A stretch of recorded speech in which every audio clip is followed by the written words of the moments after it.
Bro, I knew as soon as I saw Asta managed to cut off that piece of Lucifero, that tiny little piece of one of his horns, I knew what was coming his way. As soon as I saw that thing flying across the page, I was like, oh yeah, you going night-night, bro. And that is essentially exactly what happened after Asta did that act. To be completely honest though, I'm surprised he was even able to do that. Like, once the previous chapter ended with Asta coming behind him with the sword, I thought Lucifero was either gonna like completely duck out of the way and not get hit at all, or maybe catch the blade again, maybe break the blade. I saw a couple people bringing up that theory that like he was gonna break one of Asta's swords, and I thought, hey, that's pretty interesting. Maybe he could do that. But nah, he just ducked a little bit, but he wasn't fast enough to completely avoid Asta, so he got one of his horns cut up a little bit. It was just a small piece, but Lucifero was very angry that happened to him. And when I say very angry, I mean, bro, this man's face was looking like the literal definition of what it means to be livid. His entire facial structure changed to look like one of those demon masks from like a Japanese lore or whatever? Japanese mythology? The lore in that mythology? Yeah, it looks like that, bro. It looks like one of those demon masks. And that's what I mean, like his entire facial structure changed because he was so pissed off. And then he grabbed this man, slammed him into the ground. And Asta, I mean, you see the reaction image after he got slammed into the ground and broke up all that ground. He was already knocked out. There was nothing but white in his eyes, bro. He was unconscious at that point. But Lucifero said it's not enough for you to just be slammed into the ground and that makes you unconscious. Now I gotta get a few more hits in, bro. And so he starts stomping out Asta, bro. He just stepping on this man, crushing him. This is like on some Netflix Daredevil type stuff with the brutality of the fights. It's just blood all over the place from Asta. He got messed up. And on the low, this scene kind of reminds me of a Dragon Ball scene, if you could believe it or not. You know when Krillin used the Destructo Disc and cut off a piece of Frieza's tail?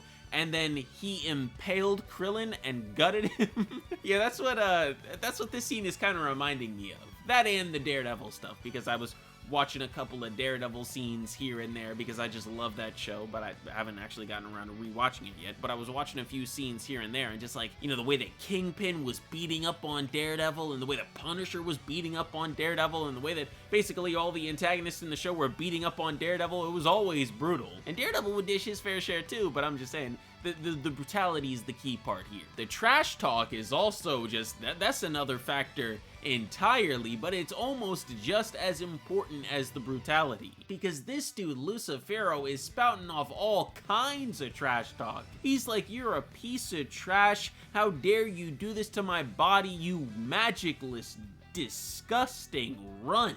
He's just holding nothing back, verbally or physically. And I know I said this in my previous video on the previous chapter of Black Clover, but I just need to reiterate it here, how much I love the fact that Lucifero is just using his fists and his feet. He's just fighting them, bare knuckle brawling, bro. There's just something that's so awesome to me about an enemy in a world full of people that use a very specific type of fighting style, that being magic based. Like, that's how they fight. Maybe people like Mereoleona or Jack, they'll be a little bit more physical with their magic, but their fighting style is still magic based nonetheless. And so to see somebody coming into the fray and just fighting using their fists and dominating everybody, that is just so special, and it stands out so much, and it needs to be talked about as much as possible because it is a fantastic touch. Speaking of Mereoleona though, she jumps back into the fray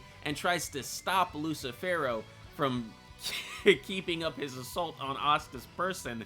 And she does stop him from continuing the stomping out, but she inflicts zero harm on this man. But the objective was to stop Asta from being killed, and she did achieve that goal. She made him stop for just a moment so that Charlotte could get him out of there with her rose magic. And wouldn't you know it, Dorothy's there to help out as well. But her efforts are just like, look, all of them, all three that I've mentioned so far, Marileona, Charlotte, and Dorothy, all three of them are done in like 0.5 seconds. He's tearing through them, knocking them all out the way because he's got one objective on his mind. He wants to take out the dude that disrespected him, that cut off a piece of his horn. So he doesn't give a damn. He doesn't care whatsoever about all these peons that are in his way. Ant's trying to take down a dinosaur. But after Lucifero takes down the three of them, Jack gets back in the mix and he's trying to tango, he's trying to tussle again, but he gets yeeted out the way. And then, oh my gosh, bro. The no-Zell disrespect just doesn't stop. It just doesn't stop. Why are you doing this, Tabata? Why you gotta do it to the goat? Like, Lucifero's, he's talking trash, right? He hasn't stopped talking trash about Asta this entire time. And no-Zell comes into the fray and he helps carry Asta out of there even more. And he comes to the defense of Asta, not just physically, but also verbally, talking about how this peasant has taught me, a royal, that anyone can fight against an adversary, even if they're far superior. And he's getting the Mercury magic going, dog. He just dropped this speech. But then my dude gets hit with a shut your mouth and gets uppercutted, knocked out in one hit. First off, no-Zell, I gotta get on you for a second because you are a long-range fighter. What are you doing getting so close to Lucifero? You already know what happened the first time you got too close. He grabbed your face and threw you into the ground.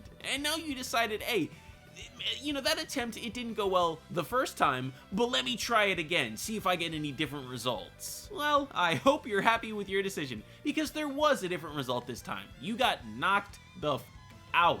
Golly, bro. But after no-Zell is once again gifted that giant plate of disrespect by Lucifero, we then get an insanely cool team-up move. I'm talking about a fire dragon spirit mixed with Fuegoleon, mixed with Marileona, and they wind back and they just unleash just a massive amount of fire, bro. Like, I can only imagine what that's gonna look like animated. But anyways, though, even though the move is really cool and it looks insanely powerful, just like all the other attacks that have been dished towards this man, aside from the one slice with the sword, it did nothing. Like, absolutely nothing. And Lucifero emerges from the smoke and with one hand bats Marileona away, and with the other, he grabs onto Fuegoleon's face. He gives him a little bit of that no-Zell treatment. And what he does next is arguably more disrespectful than what he did to no-Zell back to back, bro. This man, while holding on to Fuegoleon's face, uses his dragon spirit as a trampoline and catapults himself off of it in the direction of Rill. And then he takes Fuegoleon and he throws him right at Rill and his spell and just knocks the both of them out and destroys the spell. So no more Twilight Valhalla, no more invincibility. Y'all are in bad shape. But the chapter then cuts to the Supreme Devil that's still hanging around here. He's still watching. He's actually just cooling, bro. Still giving that side commentary too. And he says that these guys, they were noblemen and they were using great magic and they had a great effort and they did better than he expected, but they're still only human. And right now, it's over. The only thing is that he is dead wrong, okay? Because the real MC has shown up. The real MC of Black Clover has finally decided that it's time to participate. He was gonna leave it to Asta and the captains, but they couldn't handle it. So now it's time for him to show out and show off. That boy got the star magic, bro. That star magic creating its own gravitational field, I think, that's disrupting Lucifero's magic. And if you think for 1 second that he's not about to put on a better fight than everyone else here, then you are dead wrong, just like that Supreme Devil, bro. He got to, bro. You wanna know why? Cause it's Yuno. Oh yeah, and I should also mention that Mimosa's there too, and she's healing Asta. But anyways, that's enough about all that, and that's enough of this video, okay? Because we're at the end of the chapter, so I gotta close it out.